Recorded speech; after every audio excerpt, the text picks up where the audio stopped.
Donc, qu'est-ce que l'enfant gigogne? Une des premières choses, donc vous l'avez pu le comprendre,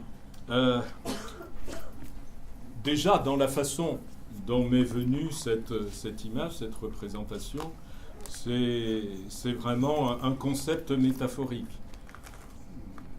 Ne cherchez pas à vous ouvrir le corps, vous ne trouverez jamais à l'intérieur de vous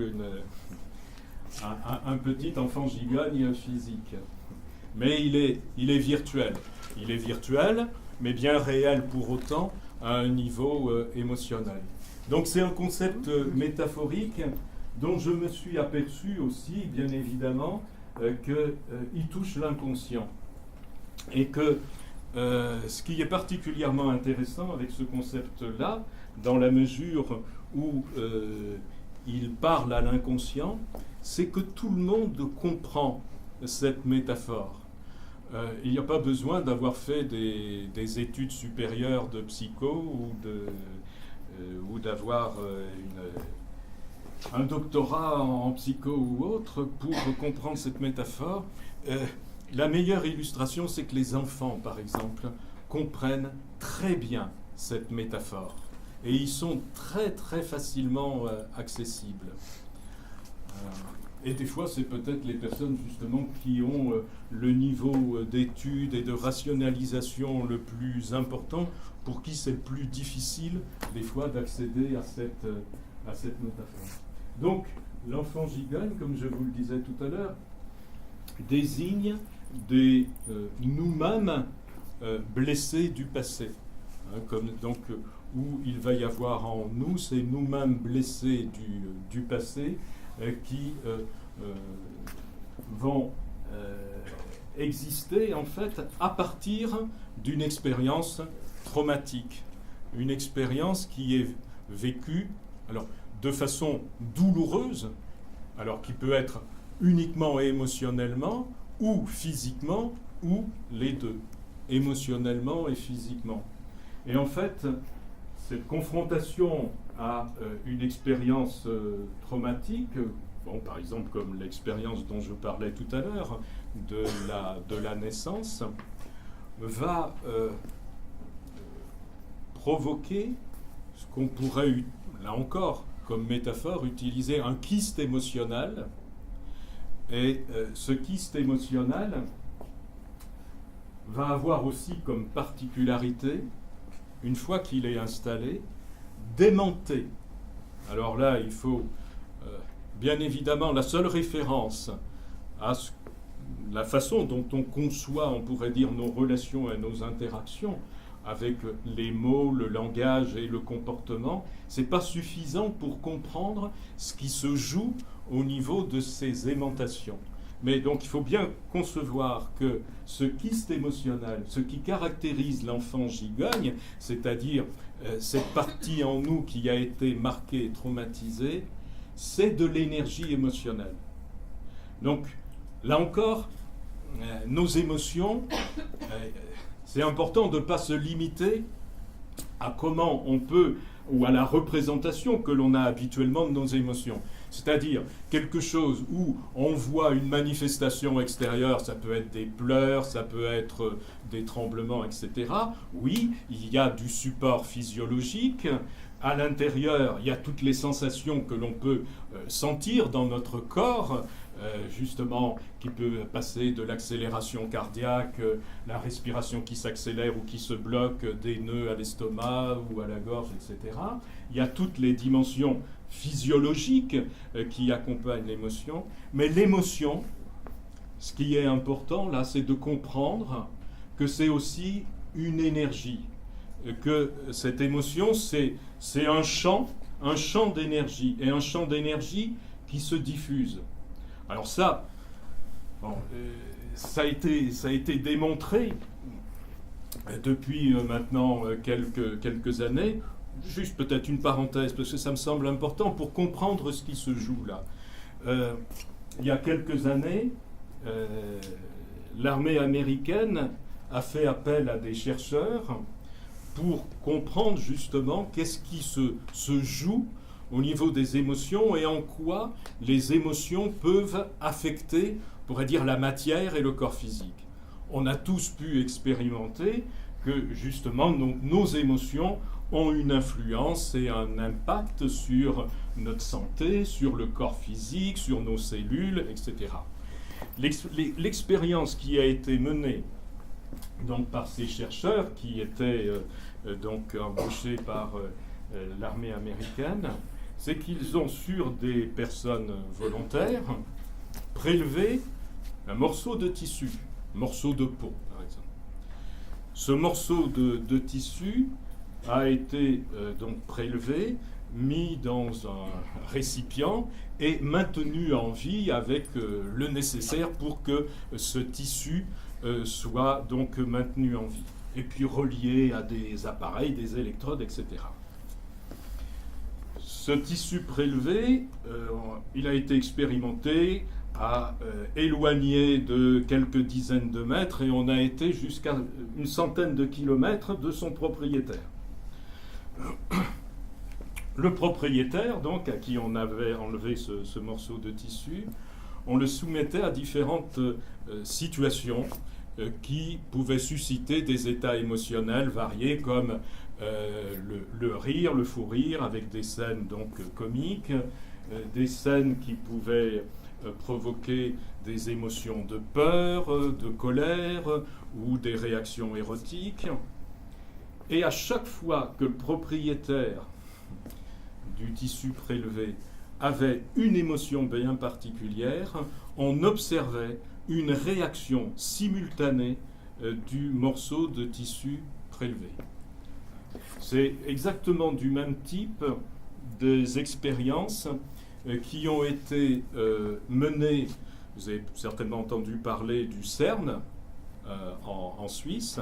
C'est le centre d'études et de recherche nucléaire sur le Big Bang, etc., les particules les plus petites. Donc, une expérience a été faite avec la particule la plus petite, je crois que l'on connaisse actuellement, qu'on appelle les photons, et avec des ciseaux très spéciaux, ils ont coupé un photon en deux. Et donc, au CERN, on a un tunnel qui est long de plusieurs dizaines de kilomètres, et une des moitiés de ce photon, on l'a mis en un endroit, l'autre moitié, on l'a mise, je crois, à 22 km de distance dans ce tunnel. Les chercheurs ont mené une action, je ne vous dirai pas laquelle, hein, sur la première moitié. Une action de polarité. Voilà, merci. Sur cette première moitié de photons. Et ce que l'on a constaté, c'est que l'autre moitié, qui était à 22 km, a eu exactement les mêmes réponses que celle sur laquelle on a agi. Alors là, les chercheurs se sont dit, bon, déjà super, enfin, c'est pas rien. 22 km de distance, il n'y a rien qui les relie, apparemment. Et l'autre réagit exactement de la même façon. Donc ils se sont dit, il y a certainement, en fait, une transmission d'informations de la première vers la deuxième. Et donc avec des appareillages et des horloges atomiques, donc hyper précises, ils ont voulu mesurer le temps qui pouvait s'écouler entre la réponse de la deuxième par rapport à la réponse de la première. Et ils ont constaté que c'était totalement simultané, en même temps. Exactement comme dans l'expérience avec donc les personnes, leurs émotions et leurs morceaux de tissu. Donc ça nous dit quoi? Ça nous dit en fait que nos émotions, en fait, c'est pas que du physiologique. Nos émotions, on peut les comprendre comme un champ d'énergie. Et l'hypothèse, c'est que en fait, nous évoluerions tous dans un champ, dans une grille globale énergétique de champs d'énergie qui nous relie tous. Vous allez me dire, c'est pas un scoop, c'est pas une grande découverte. Toutes les traditions anciennes l'ont dit depuis des millénaires. Les Indiens d'Amérique le disaient, toute la tradition taoïste l'a dit depuis très longtemps, etc. mais pour nos esprits occidentaux, on pourrait dire ces expériences-là, on pourrait dire, viennent satisfaire notre logique dite cartésienne. Et dans tous les cas, c'est très intéressant pour comprendre maintenant, si on le ramène à nos kystes émotionnels, comment ces kystes traumatiques, ces enfants gigognes qui ont vécu une expérience où il y a eu un kyste émotionnel, comment en fait on va constater que ce kyste émotionnel aimante dans la vie de la personne des situations, des rencontres qui se répètent et qui sont toujours semblables. Et si on n'a pas ce concept-là, on pourrait dire d'aimantation et d'interaction énergétique, on n'y comprend rien du tout. Parce que ça ne peut pas se comprendre seulement avec les références que l'on a au niveau du langage, avec les mots. Ça ne peut pas se comprendre avec les références que l'on a par rapport aux relations au niveau comportemental, puisqu'il y a en plus, voilà, on est avec cette représentation que nous sommes, de par notre nature en fait physique incarnée, que nous sommes séparés les uns des autres. Alors qu'à un niveau énergétique, nous sommes tous reliés. Ce qui fait que justement, nos états émotionnels, eh bien, sont des informations. D'une certaine façon, la meilleure métaphore pour comprendre cela, c'est de faire appel, comme souvent, il est intéressant de faire appel à la technologie, à l'intelligence artificielle. Il existe maintenant des imprimantes 3D. Vous avez un ordinateur qui envoie une information à l'imprimante 3D, et l'imprimante 3D va donc imprimer dans la matière, va créer des objets en 3D à partir d'informations virtuelles qui lui sont envoyées. On pourrait prendre l'analogie que nos pensées sont les informations qui sont données, installées au niveau de l'ordinateur, et nos émotions, les émotions qui découlent de nos pensées, vont être les informations par Wi-Fi qui sont envoyées à l'imprimante 3D universelle. Et on est tous reliés, en fait, à cette imprimante 3D universelle, collectivement et individuellement. Donc individuellement, eh bien, l'imprimante 3D universelle va imprimer ce qu'on lui demande d'imprimer. Et elle va imprimer, en fait, littéralement, nos émotions qui découlent de nos pensées. Et puis collectivement, exactement de la même façon. Sauf que collectivement, la puissance des informations envoyées à l'imprimante 3D, elle est énorme quand c'est multiplié une émotion, un certain état de pensée, multiplié par des millions et des milliards. Donc, il y a cet aspect-là qui est extrêmement important. Comment ces kystes émotionnels émettent des situations semblables qui se répètent tout au long de notre vie. Alors, là, je vais noter un exemple qui peut illustrer cela. Alors, en le prenant à l'envers, en allant dans une chronologie inverse, qui est, par exemple, comment on peut trouver des personnes qui font une démarche en consultation, en thérapie, pour un problème de claustrophobie. On pourrait dire que, en termes, on pourrait dire par rapport à la nosographie psychopathologique traditionnelle, toutes les phobies, c'est pas, ça présente pas une gravité sur le plan de l'équilibre psychique et psychologique qui soit dramatique, sauf que c'est quand même bien emmerdant quand on y est confronté. Et donc, dans le travail d'exploration que l'on peut faire, par exemple, un truc assez classique, bon, là je donne un exemple bien précis, comment cette personne qui vient pour, par exemple, une phobie des ascenseurs, ça a pu débuter à l'âge de 18 ans, lorsque cette personne est montée dans un ascenseur et qu'elle a fait une crise où elle s'est sentie très mal, étouffée, angoissée, etc. Et si on remonte, on s'aperçoit que à l'âge de 13 ans, elle partait en vacances avec ses parents, qui sont passés dans un tunnel comme plusieurs par lesquels je suis passé pour venir ici, là, sur l'autoroute, là. Et là, il y a un embouteillage et la voiture s'arrête. Et à ce moment-là, vous avez cette même personne qui, à cet âge-là, se met à faire une crise d'angoisse, être mal, accélération cardiaque, à avoir l'impression d'étouffer, etc. Si on remonte encore, eh bien, on va s'apercevoir qu'à l'âge de 10 ans, elle jouait avec des petits copains, et ces petits copains, comme par hasard, se sont amusés à l'enfermer dans un placard pour jouer. Sauf que, quand cette personne s'est retrouvée, ce gamin s'est retrouvé enfermé dans le placard, il a eu très peur, il a eu l'impression qu'il allait mourir, etc. Et bien évidemment, de l'extérieur, les adultes, bon, bah oui, ça arrive, dans le noir, etc.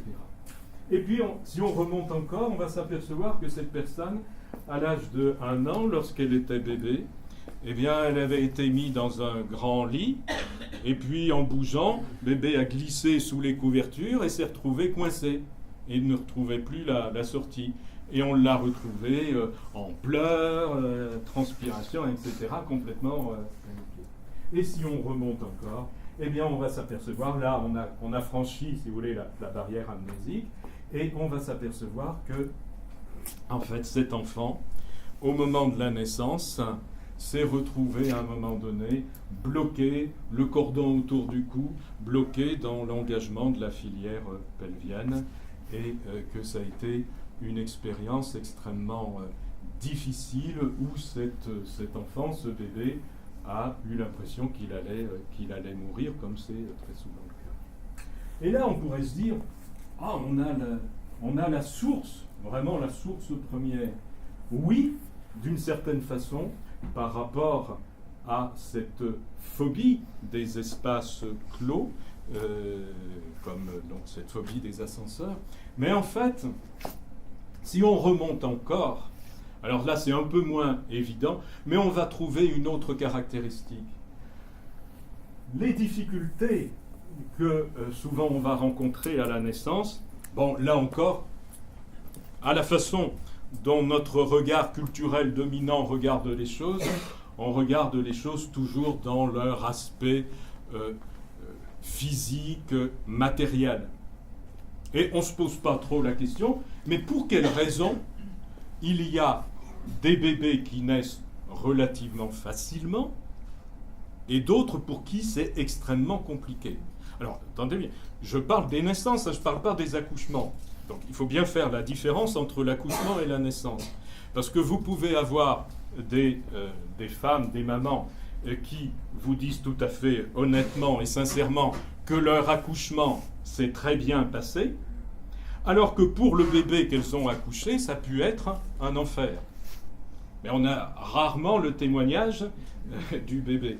Et donc, des fois, vous avez des personnes qui vous disent « Ah ben moi, ma mère m'a toujours dit que ma naissance s'était très bien passée. » Sauf que la maman, elle ne peut parler que de son accouchement, qui a pu très bien se passer pour elle. Mais pour le bébé, et donc bien souvent, quand il y a des personnes que j'accompagne en relaxation et qui retrouvent leur naissance, et qui avaient pu entendre leur mère leur dire que la naissance s'était bien passée, eh bien, c'est pas tout à fait exactement comme ça qu'elles retrouvent les marquages qu'il y a pu y avoir, la mémoire non consciente qu'il y a pu y avoir. Et donc, ce que j'ai pu observer, c'est que dans les contextes de consultation, lorsque les naissances sont difficiles pour les bébés, la plupart du temps, c'est que pendant la vie intra-utérine, il y a eu un vécu. Alors bien sûr, c'est toujours les vécus, par définition, c'est quelque chose de subjectif, mais il y a eu un vécu où ce bébé fœtus, pendant la vie intra-utérine, avait une appréhension, redoutait ce à quoi il allait être confronté après sa naissance. Et en général, donc, ce sont des bébés fœtus qui, au cours de la vie intra-utérine, ne se sont pas sentis désirés pour ce qu'ils étaient, pour ce qu'ils sont. Alors ça, c'est très large. Hein, c'est au cours de la vie intra-utérine, se sentir désiré pour ce que l'on est, la probabilité que ça puisse se réaliser, je me demande si c'est pas à peu près celle de gagner au loto. Hein, parce que entre avoir le bon sexe par rapport au désir ou à l'attente des parents, donc c'est un truc sur deux. Après, entre arriver au bon moment,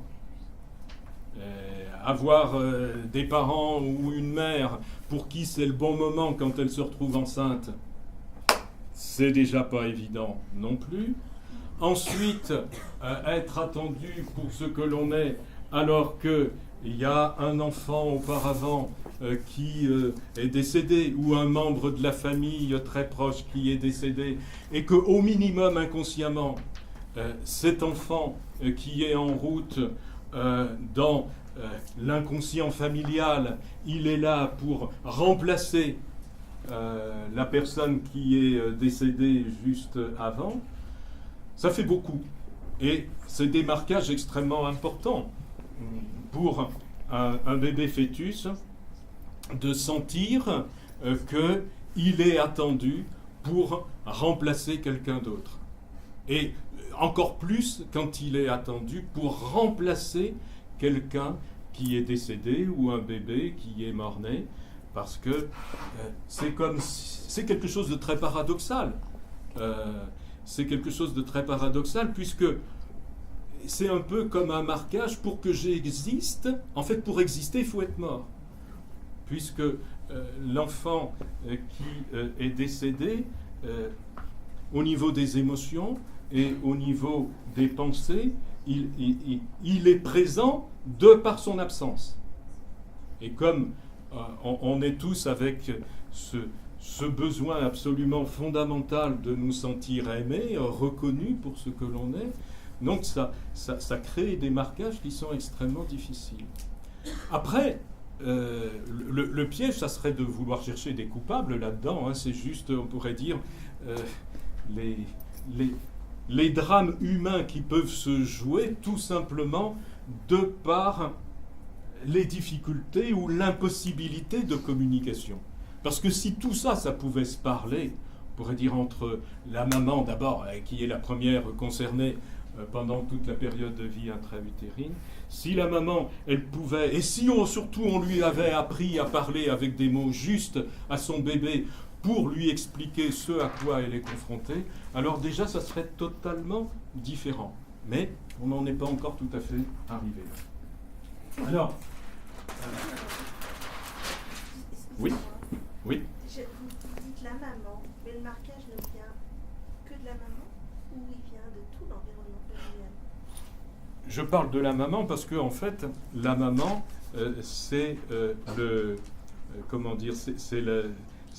c'est la parabole qui rassemble toutes les informations qui viennent de son environnement, qui va les traiter émotionnellement.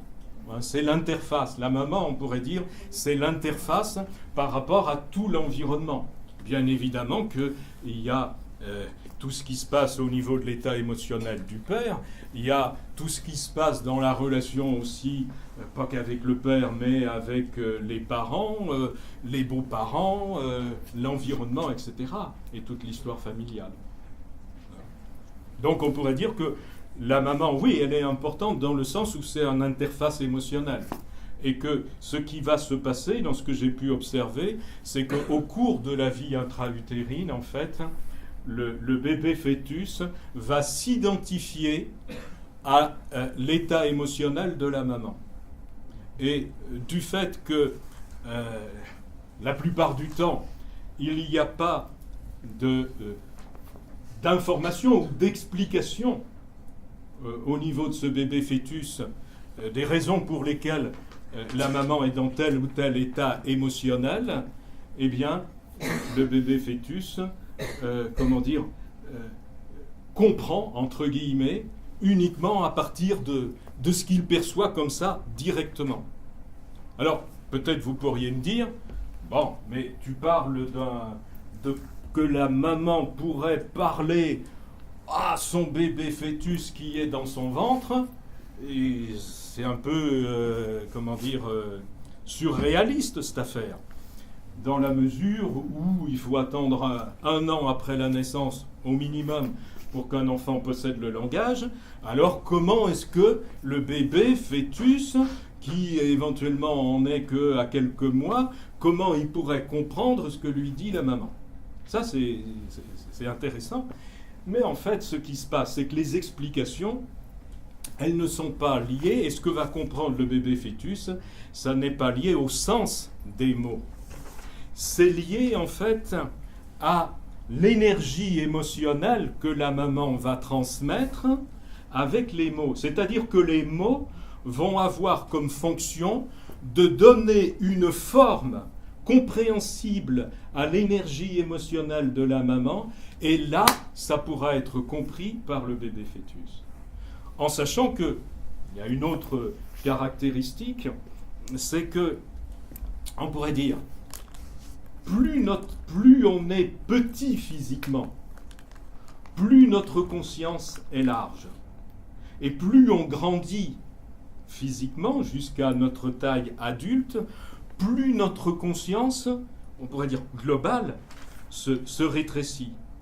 Donc là, il faut bien être, pour le coup, conscient que pendant la vie intra-utérine, le fœtus a une conscience, on pourrait dire, extrêmement large.